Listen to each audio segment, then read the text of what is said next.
Ugh. I don't know. So that's why I care about this kind of stuff. Anyway, here we are. So we're doing a podcast for the first time ever for this website, and I'm sure the first question is, why bother doing a podcast? Well, it's because we value your time, honestly. So why bother watching a video where you have to dedicate your full attention to something when really you can just fall in love with our voices and get on with your day?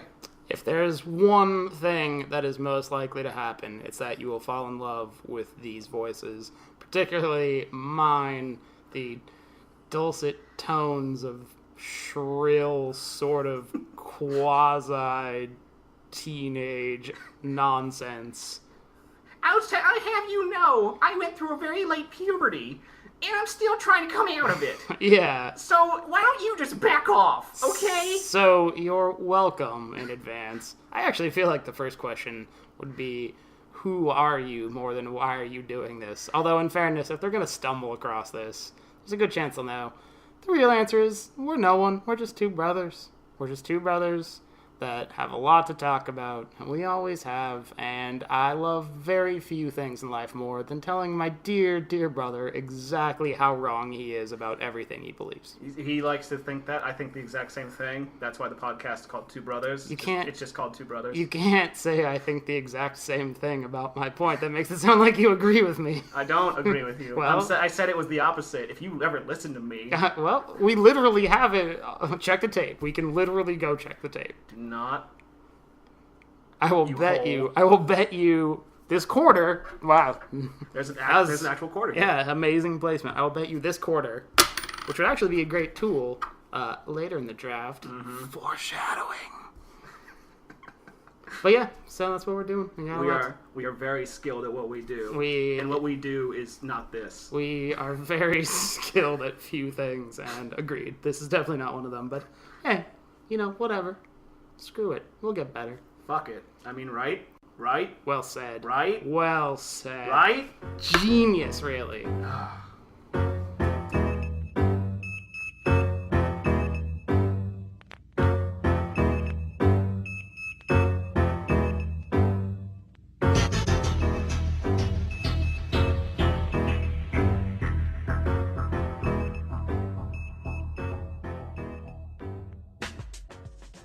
So coming back to the main point of, why are we doing a podcast? Well, it's just because we felt we had some things that we wanted to say, and why don't you introduce the concept to us? Sure. So I think the biggest thing is, we started a blog a while ago, and I know everyone and their sister's grandmother's cat has a knitting blog, and it's all like this and comment that or whatever. That's not the point.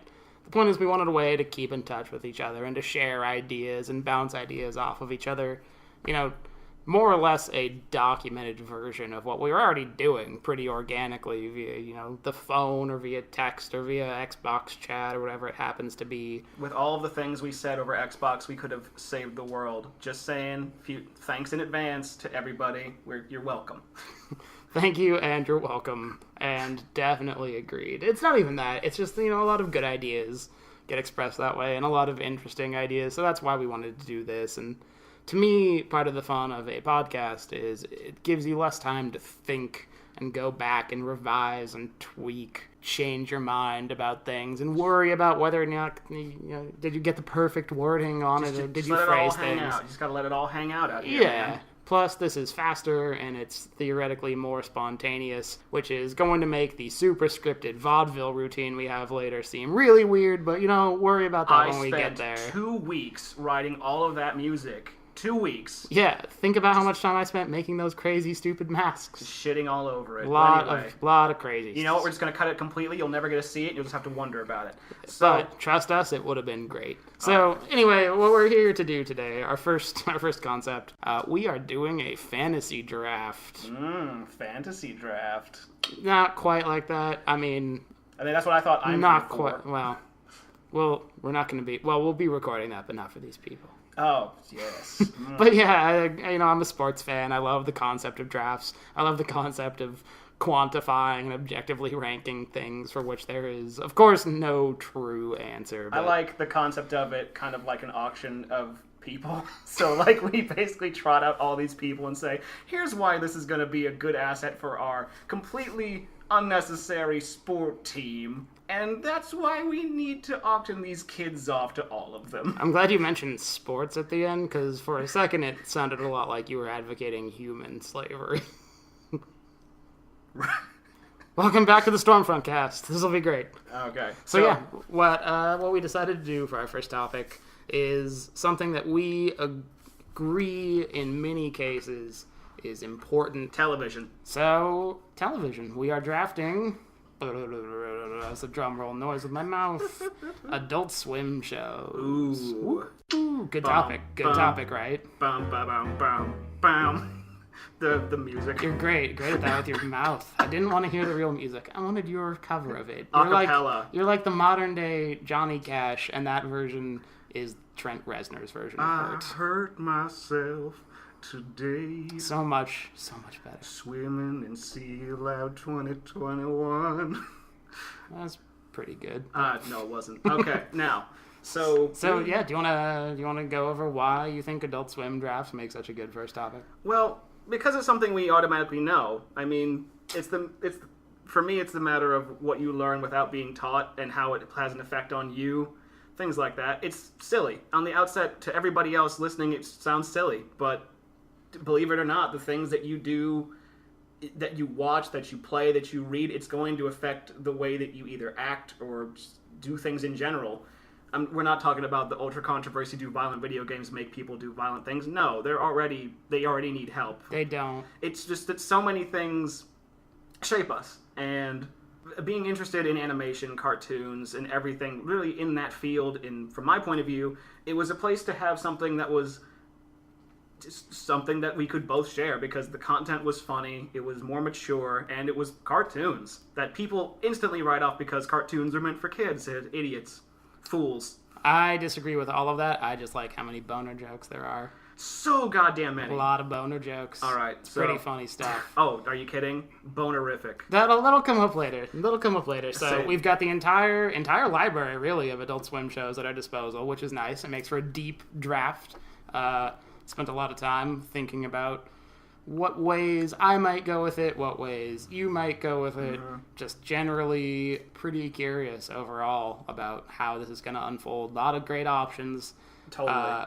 I think we agreed, against my better judgment, by the way, because I think I'm single-handedly handing you this draft if I do this, but I think we agreed you get the first pick. Trust me. So whenever you're ready, take it away, Mr.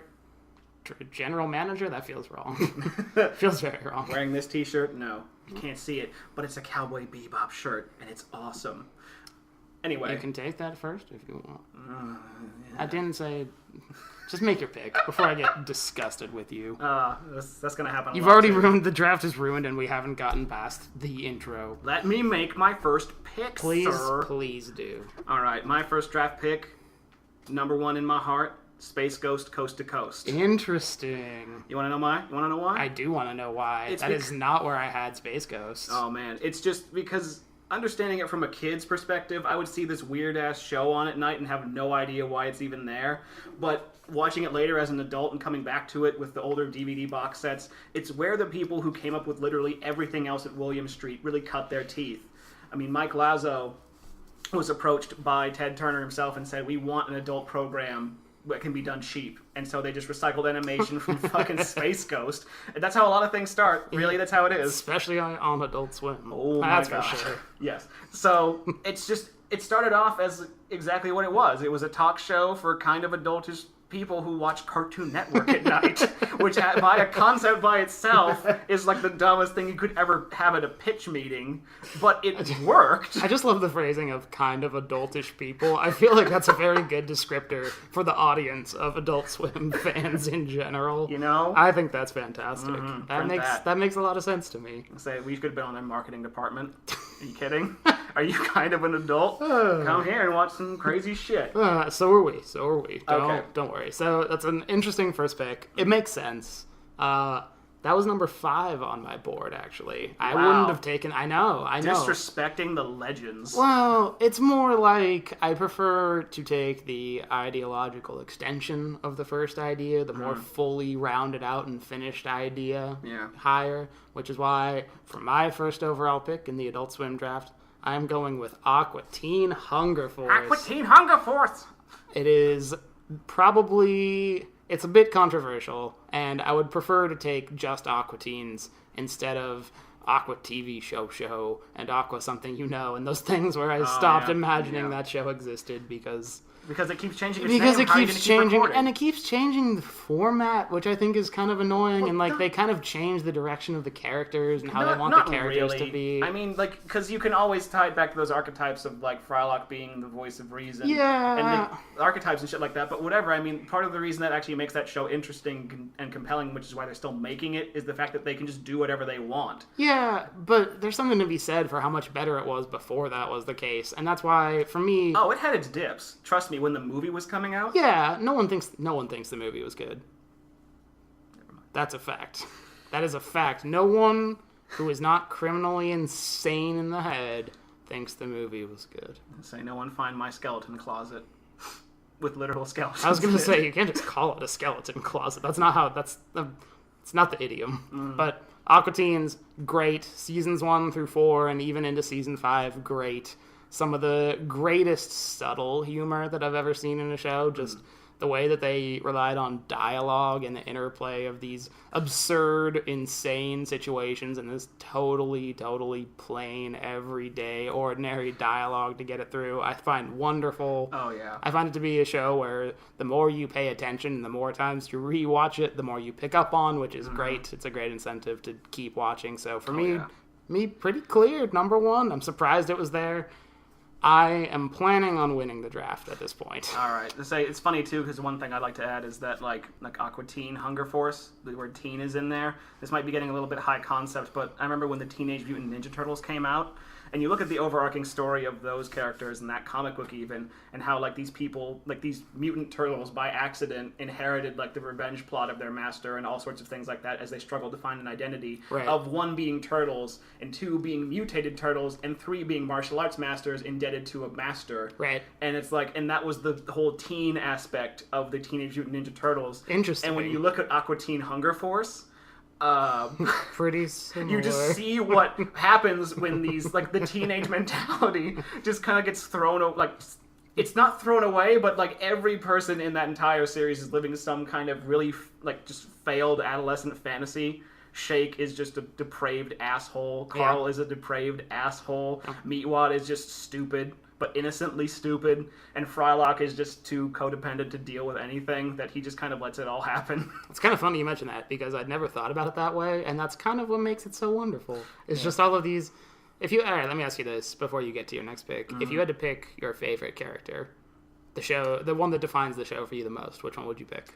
Honestly, it would have to be Shake. I'm gonna have to agree. I'm surprised you took Shake because I was leaning toward Carl so hard within that. Like, my buddy and I were talking the other day, and he picked Carl, and his girlfriend picked Meatwad, which I think is funny. I do want to dance, baby. I think Meatwad's a fine choice. I'm glad none of us said Frylock, but to me it has to be Shake, right? Because if Frylock just had his own show, it'd be like the Big Bang Theory. Except for better. Hopefully less funny to highlight how horribly unfunny Big Bang Theory is. We hate CBS on this podcast. Yeah, well, I like CBS's Ride or Die sports coverage, but even then, it's not enough to hang your hat on. You can't. Just can't do it. I don't. That's why I don't. All right. What do you got for number 2, buddy boy? Those two are off the table. Yeah. What do you got next? This is where it gets interesting. Yeah. Well, first off, fuck CBS. Just altogether. Just throw that out. I think along with the babies and all of the bathwater. We're changing the name of the podcast to Fuck CBS. Yeah. Fuck you. Mm-hmm. Anyway. Moving on. A delightful little NBC-style chime for it. I don't know what it is. I don't fucking know what it is. It's terrible. I know. Boom, bing, boom. There you go. Little xylophone. Little xylophone a cappella. Anyway, so now that Aqua Teen's off the table, I kept this kind of list pretty fast and loose based on the memories of my personal experiences with the lists. It's not a bad way to go about it. I know, because That's what we do. We play with our hearts here. That's fine. Don't play by the money. We play by the heart. Fuck CBS podcast. Sub-headline, we play with our hearts. Anyway, so my second pick, which would be third, The third in overall total, pick. Yes. Squidbillies. Ooh, nice. I thought you might do that. It was a close tie with another show, which I will pick later if that does not get taken, which if he's smart, he will. So Squidbillies is an interesting beast because it's the most honest that anyone on the entire staff makes. They themselves, Dave Willis, Jim Frontier, and the entire people who write and work for that show, they've been at conventions and they say, like, we grew up here in Connors, Georgia. That's some true. Like, little backwoodsy town. The kind of place where like Dave Willis said himself, like the kind of place where you could walk down the street in a collared shirt and get called a faggot. Like, that's just how it is. And so when you see every single bit of that in every single character that's there, like the horn dog old lady who just like is one, step away from breaking every bone in her body. I know 5 of them. There you go. I mean, we live in Connors, Georgia. Oops. Sorry to give that away. Come find us. Please don't. And the drunken, just early Kyler. There's no drunken everything. Yeah, a lot of everything. alcoholism in that show. Sex crazed everything, and it's this ultimate amalgamation of every single thing that's weird and depraved, and yet somehow kind of charming about this dirty ass backwoods South. Well, and I think that's interesting because I think you hit on something there, which is it's relatable. It's effectively the story of their lives, and like that earnestness and that honesty, having that inform, again, what is a very absurd cast. I mean, It is a quasi-human world with a huge population of squids and other animal-like things, and crazy actions take place. But you know what? Now that you mention it, I kind of do buy that this is their most personal, as it were, weird as it is to say. Yeah, and what's funny too is that like people, because you can have the argument with Aqua Teen Hunger Force that the earlier episodes were better, the later episodes aren't as good. The thing about Squidbillies is that it just keeps getting better. It definitely does. Like you look some of the old episodes. It started weird. It started like weird and kind of high concept-y, but still. Oh, that's kind. Yeah, and so it started off really weird, but then as it got not more formula, but as more of once that honesty. Once they found their niche, as it were, settled into their rhythm. Because they even talked about writers' meetings where, like, they would come in one day and it was the funniest damn thing they'd ever hear, and then the next day they'd just be the crickets. Like, nothing was working. And it was... and also, it's tangentially related to another pick I want to put on this. So, ooh, 2 foreshadows in the same pick. What are the chances? 2 Moon Masters, what are the chances? Couldn't not throw in a reference. We can't. It's who we are. We talk to each other that way. That's pretty true. As I always say, in the shower. Shower time! All right. Oh, I love those. Sir, you know what? High five. There we go. That was a high five. Did right the there. audio catch that? Let us make it louder. Damn. It definitely caught that. That was it definitely caught that. Sick 5, bro. So sick. All right. All right. Good choice so far. A few surprises, but still good choices all around. Very defensible choices so far. For my second choice, I don't think I'm going to take what you're going to take, or what you were planning on taking. I'm going to take Harvey Birdman, Attorney at Law. Oh, man. For a lot of reasons. Harvey Birdman, if the audience hasn't seen it, or whoever hasn't seen it, wonderful. Why haven't you? Wonderful. Good question. What are you doing on the internet at all if you haven't watched Adult Swim? It's a very, very fair question. It's a wonderful show. It has some terrific writing.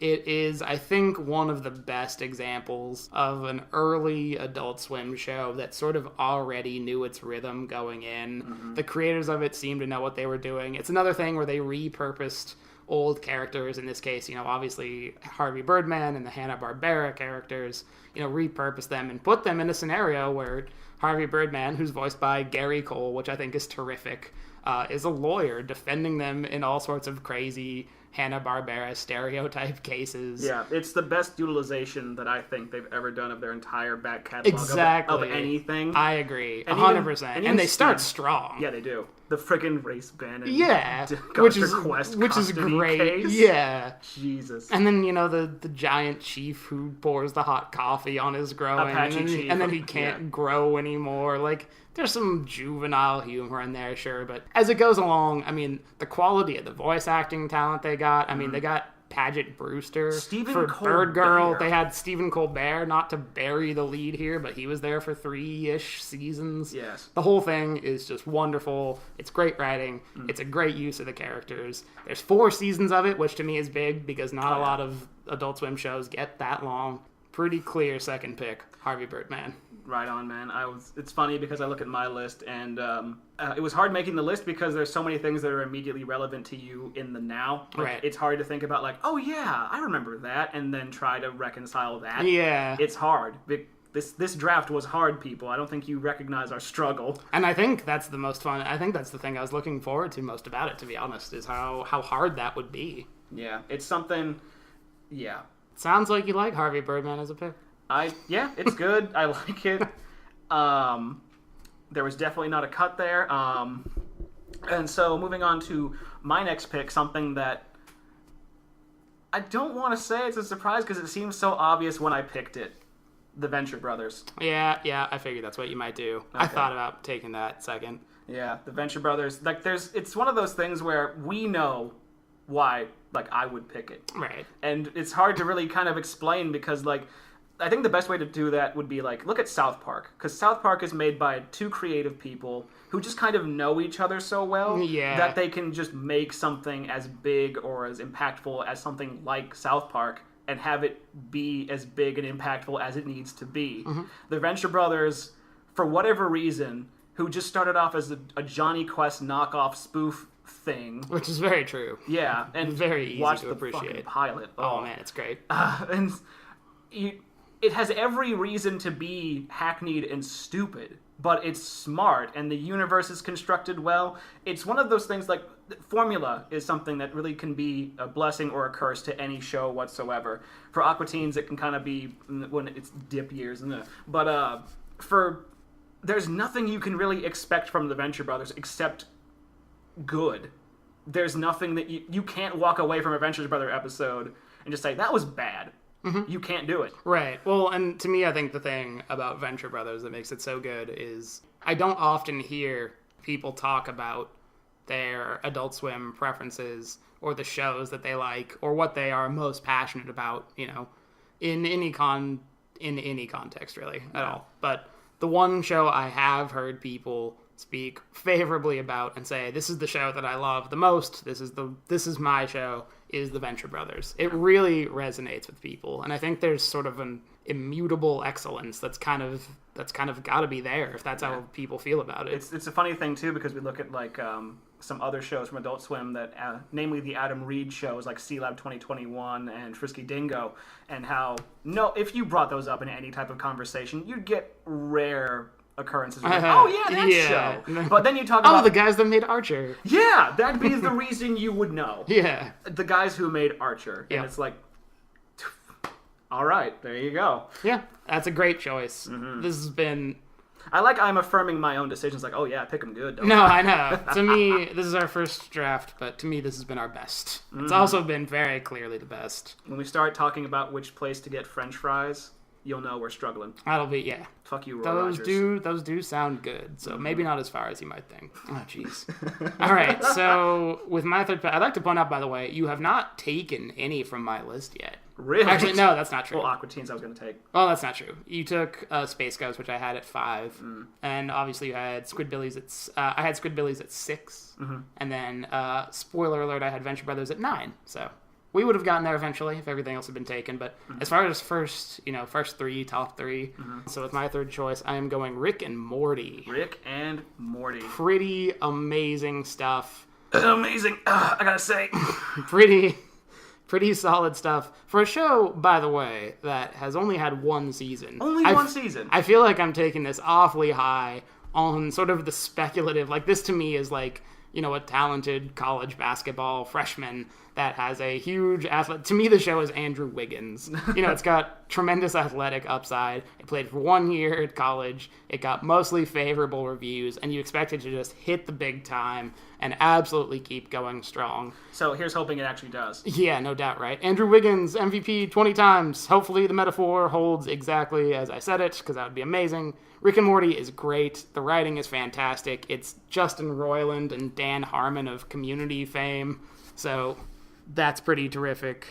And I love the characters in it because they're all, I mean, you kind of mentioned it with Squidbillies, but all of the characters in that show are just so flawed. And they just, especially Rick, he just owns those flaws so deeply. And he's so troubled. But it leads to some great writing and some great characters.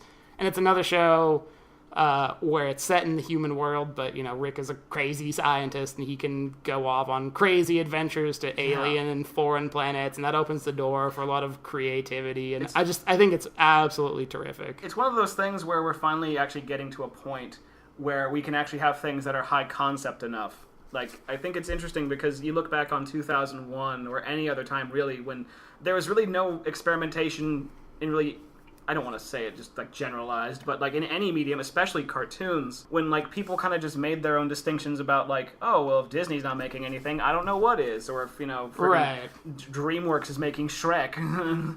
Okay, whatever. I don't care. But there are other venues now. Like YouTube, like the internet, like literally, if you have something that is so good that television poo-pooed, just kind of shit all over and said it's never going to make it anywhere, you can take it somewhere else. Way to up the ante halfway through that sentence. Well done. I know. I say that's like the way we insult people, where you say like something really nice and then like something childish and then something really vulgar. Mm-hmm. We'll save those for later. Well, it's an interesting point that you're making, though, because I mean, look at like Adventure Time, which is not super material to this show or to this draft necessarily, but Adventure Time was just like a short on Nickelodeon or whatever, and then it found some foothold on the internet. That's where I saw it. It was on YouTube originally, and now it's super prominent. Rick and Morty also, I believe, I don't think it started as an internet sketch, but a lot of the first sketches were on YouTube, and the original sketch, which is it's gross, but it's funny. Oh, it's gross. It's pretty gross. Oh my god. So I'll save you the trouble of imagining it. But that's kind of how it goes these days. Yeah. Honestly, that was going to make my list if you didn't take it. Yeah. That would be the poor decision on your part to. Well, and again, I hate to harp on it too much, but one season, awfully speculative. Still think it's worth the 3 spot. Thought about moving it up to 2. Well. Yeah. Well. Yeah. I'm sure Justin's going to be very happy to hear that. Yeah, I'm sure he'll hear it. That's for sure. Send this to Justin. Yeah. What's the email? Buy it up. Where is it? Where does he live? From me to Justin. Throw it through his window. It's like from Kelly to Justin, but way better. From the audience is like arguable. Yeah. It's probably about as annoying to listen to you two assholes as it is Kelly Clarkson. All right. So, okay. Moving on to my next pick. It's number 4, right? You were at the 4. Yeah, you are at 4 of 5. We're keeping this, I think, to 5 is the plan. Yeah. Because if we could go to like 20, then nobody's special. Yeah, and I don't want the end of the draft to be us just taking obscure animes that played at late night. Yeah. All right. So, funny enough that you bring that up, because I actually tried to exclude certain things. Like, I didn't want to bring in shows like Mission Hill and Baby Blues from, like, they were on the WB first. Before they were syndicated shows. So you didn't want to bring in syndication? Syndication, and I wanted to stay away from anime because that's a whole different discussion to have then. Because it definitely is. Yeah, because anime just needed a delivery vehicle, and Adult Swim kind of fit the bill when Cowboy Bebop and it always got played, like, the earnest anime efforts they put together were always, like, later at night. Yeah. And it didn't feel quite as cohesive with the block. Uncut Gundam. Yeah. Even Toonami tried to do that.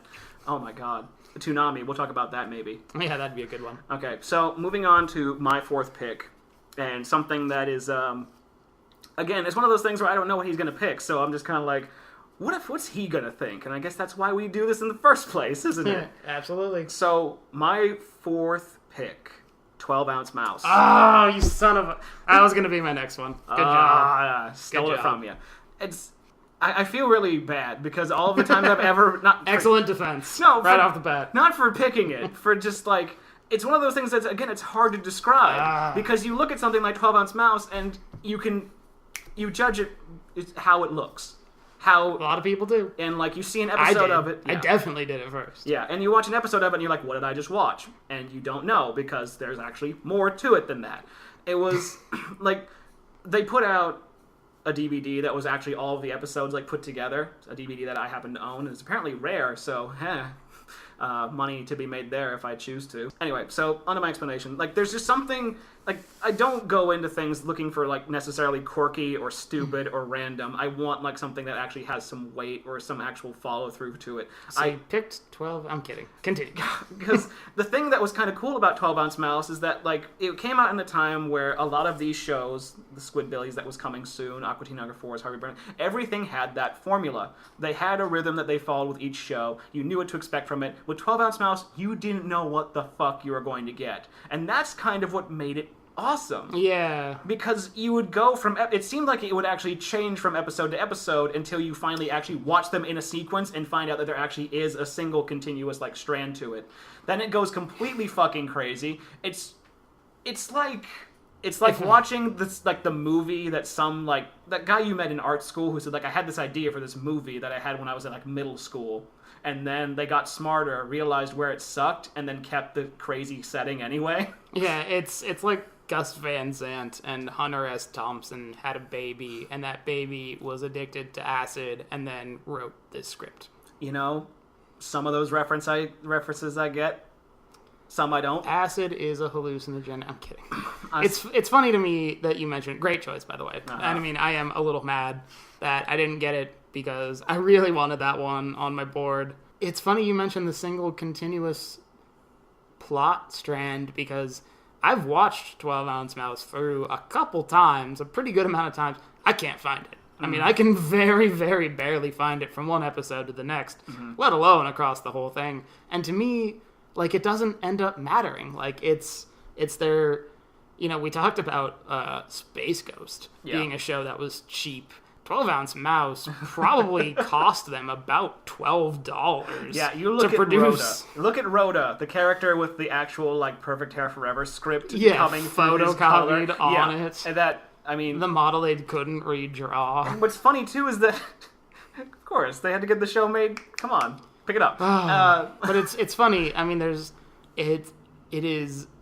like an absolute 0 on the art scale. It is nonsensical. There is almost no semblance of plot, and I still find myself going back. I quote it all the time. Yes, I go back and rewatch it as often as I can, and I find something just inherently sort of enjoyable about it, which... I don't know. That's kind of what entertainment's supposed to be. I think it's great. I think it's interesting, and I think it's great, and I think it's weird all at the same time. And I'm glad you made that point, because that's actually going to lead into my 5th pick. Totally. Well, assuming it's there. Well, don't take it, dickhead. All right. Just saying. So after calling you a dickhead, because rightfully so. Rightfully so. Deserved. My 4th pick, a lot of my board is gone at this point. I guess I'm just gonna have to stick with what's here and trust my original rankings, as though these are meaningful in any way, which I think is funny. As though there's like a science behind this. As if you didn't like draw them out of like folded pieces of paper from like a... Like this is like a, you know, the NFL, and I prepped for this for 3 months, and I watched literal tape. Like, I put all the tapes on. I actually took all my DVDs, put them on tape so I can watch them on tape. Put on my spectacles and took notes and rated them for See right strengths and there? weaknesses. That's a parabola. Yeah. Oh, man. Boy, I don't know. Just a really, really weak joke continuity. With my 4th pick, I'm going with another show that I'm not sure quite counts, but I'm going with Children's Hospital. You know, it's funny because I often forget that those shows exist. I know. And then you catch them and you're like, these are funny, I should watch these. These are great. And Children's Hospital, not to take any of those away from you, but I mean, I get what you mean in that sense, you know, with Children's Hospital and like NTSF, SD, SUV, and all these other sort of crazy live action-y style shows that they came up with. To me, Children's Hospital is the best one, just insofar as... I'll give you that one. I think it has the best cast. And I think it's sort of the most grounded in reality, which is weird to say. Yeah, because one of the doctors is a clown by species. And it's definitely not, definitely not at all, but it feels more grounded in reality. And I love, maybe it's been done a bunch of times, in fact, I know it has, but Like, I love the send-up concept of, like, a hospital drama that sort of makes fun of all of these stupid flaws in, like, a Grey's Anatomy or a, there are plenty. ER or a Chicago Hope or whatever. Pick one of 14 other medical dramas. Yeah, like Black Box, which is that show. Like, I think it's on CBS, and staying with the fuck CBS narrative, it's terrible. If it's on another network, it's passable. Nice. But I love it. Rob Corddry is great, and, Malin Ackerman, I've never been clear on that, is great, and Lake Bell is great. Every character is awesome. They do so many crazy things within the context of the show to their characters. I love it. I think Children's Hospital is fantastic. You are right. It is fantastic. It's a great show. And it's something, I feel bad because it's also like a David Wayne type of thing. So, yeah. I keep forgetting he's involved in those occasionally. It ties into everything, like I said. Like, I forget about it so much. And then we're like, oh yeah, David Wayne, he's funny. On a similar note, I just remembered, this actually didn't even cross my mind when I put Children's Hospital on my board, mini Party Down reunion in one of the episodes in the closing credits. Yeah! Which I think is just terrific. Party Down, if that were on Adult Swim, I probably would have made that my first pick. Oh, totally. I love that show. 2 seasons, awesome. Immaterial to this, but I need to watch it. It's fantastic. I've been hearing it from him all the time. So I need to check that out. Love it. All right, we are on to our last picks, bro. Last picks. And you know what? I think I got a good one because I think it embodies every single thing about me and Adult Swim and my love, therefore. Anything that can be said about me can be summed up, honestly, with this show. I'm going to put my cursor next to what I think is your pick, and then you tell me. I'll show you if I'm right. Okay. Now I'm scared. It's just whatever. It's just for fun. My 5th pick, Perfect Hair Forever. Oh, I was wrong. Oh, that hurts. Perfect fucking Hair Forever. It makes sense. I thought you were going Brack Show. The Brack Show was high up on the list because, like, I thought about it because Space Ghost was number 1. Right. And so I was thinking about where does Brack fit in there? Because Brack, honorable mention, we'll save that for the end. Sure. That makes sense. We'll talk about Brack Show then. But, so Perfect Hair Forever. It falls into that same kind of category. I feel like the fact that you're defining Perfect Hair Forever the same way you started 12 Ounce Mouse feels right. That feels appropriate. You see? In terms of the content of the show. I think people think I'm rambling. There's a plan to it. So Perfect Hair Forever, for me, it's not even a show. It's an event. It's an event that happens because just this year, their April Fool's Day joke was a brand new episode of Perfect Hair Forever. And there was a wedding, and there was Tuna Mountain finally being there. Ooh. And Quaffio did some stupid bullshit, and Uncle Grandpa's still a friggin' whatever.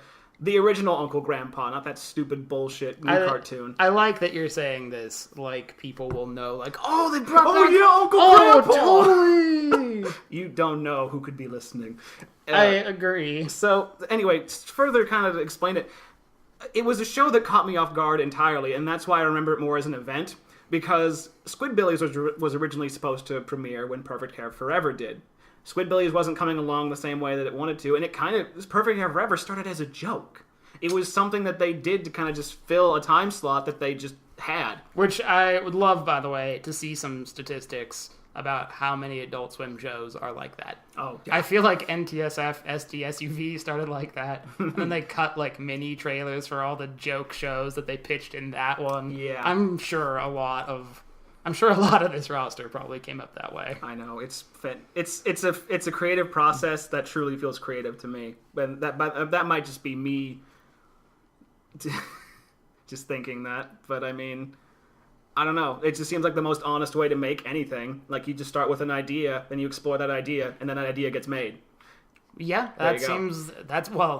credit where it's due. That seems exactly like the process they used. In fairness. Yeah, I have a few, like, the thing also about Perfect Hair Forever, it is an event, because it started off as that joke, then it got like a 1 season, and it was just as equally fucked up. Yeah. Full of just things that... Yeah, that's fair. Yeah, I could talk for days about it. I really could.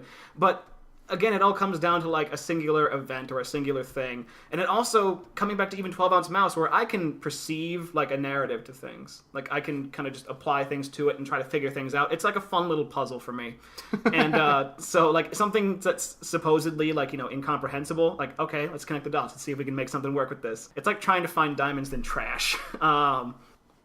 That's shitting on both of my last picks. So, I get it. Nice. Well done. You are definitely nailing it. Anyway. All right. Well, it's a fine pick. It is definitely not a pick I had in mind for you, but now that you explained it, and really as soon as you mentioned it, I was like, yep, don't know why I didn't say that coming. Makes a lot of sense.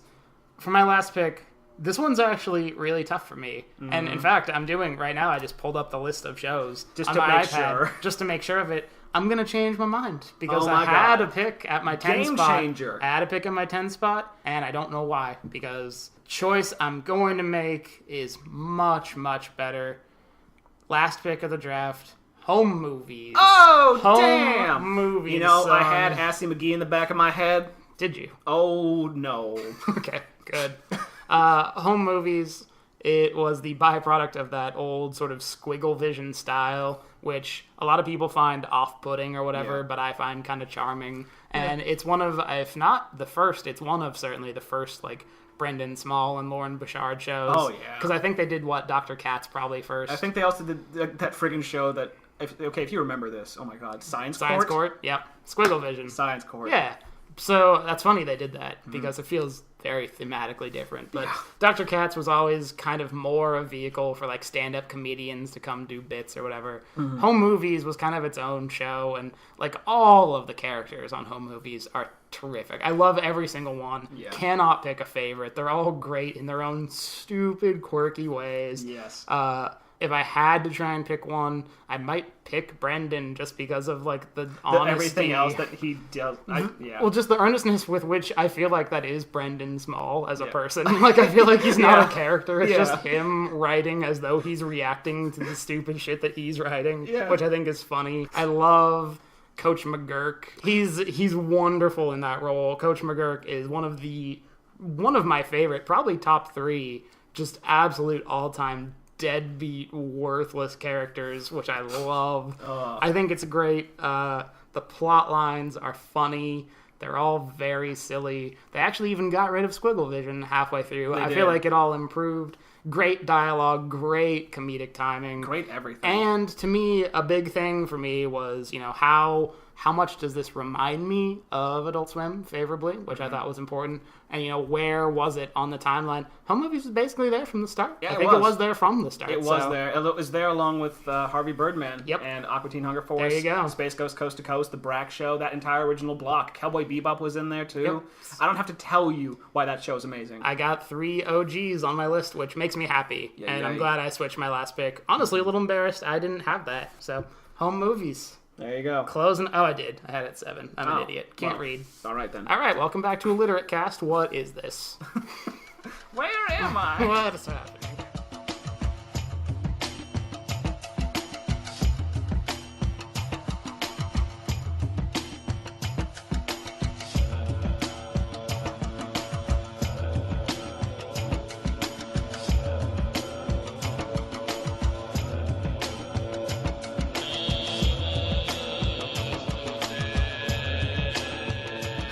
So, closing thoughts on the draft. I feel like that was very successful. I feel it was too, and I made a mention that I wanted to actually mention the Brack Show as well. For me, the Brack Show was going to be on my list, but other shows took precedent because, oh my God, someone's picking them at random. Right. Crazy how that works in a draft. Yeah, because I thought we were just going to list our favorite ones at first, and I was like, oh wait, they're going to be gone?